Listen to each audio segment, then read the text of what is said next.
एक real reading case. Question है girl की साइड से। गर्ल मेरे पास रीडिंग के लिए आई हैं। उनका पार्टनर अचानक से उन्हें घोस्ट कर रहा है, ना कोई जवाब दे रहा है, आइसोलेशन में है, ना मैसेजेस का जवाब अगले दिन देता है। Because she is so loving caring और अपने लिए स्टैंड नहीं लेती हैं ये। लेकिन अब कुछ दिन से इनको अनस्टेबल फील हो रहा है बहुत ज़्यादा। लड़के के लिए आया कि थोड़ा शांत हो जाओ, चीज़ें ठीक होंगी, बट चीज़ें ठीक नहीं हो रही हैं, नहीं हो रही हैं।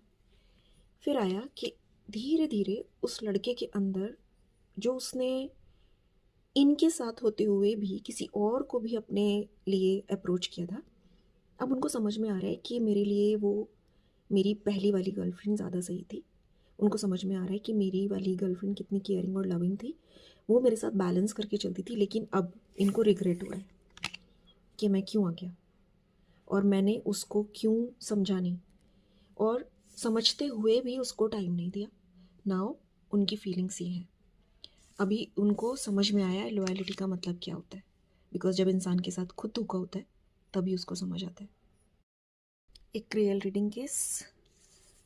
क्वेश्चन है गर्ल की साइड से। गर्ल मेरे पास रीडिंग के लिए आई हैं। उनका पार्टनर अचानक से उन्हें घोस्ट कर रहा है, ना कोई जवाब दे रहा है, आइसोलेशन में है, ना मैसेजेस का जवाब अगले दिन देता है। Because she is so loving caring और अपने लिए स्टैंड नहीं लेती हैं ये। लेकिन अब कुछ दिन से इनको अनस्टेबल फील हो रहा है बहुत ज़्यादा।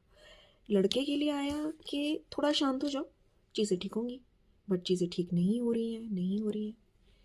फिर आया कि धीरे धीरे उस लड़के के अंदर जो उसने इनके साथ होते हुए भी किसी और को भी अपने लिए अप्रोच किया था, अब उनको समझ में आ रहा है कि मेरे लिए वो मेरी पहली वाली गर्लफ्रेंड ज़्यादा सही थी।